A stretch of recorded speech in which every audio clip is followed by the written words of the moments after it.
Скъпи войводо,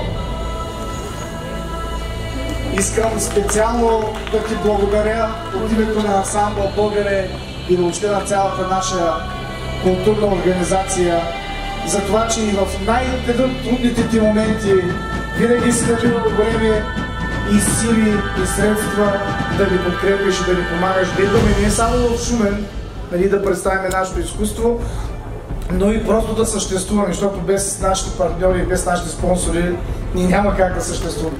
Благодаря ти от сърце, от името на целия ансамбъл и искам да ти пожелая на първо място родопско дълголетие, после македонска вяра и упоритост. Шумакерен комидък е стане, казват македонци.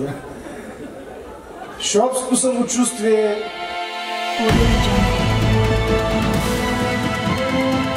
И не забравяй какво казват шопите в най-трудните моменти. Можете да се возим, като че не мине.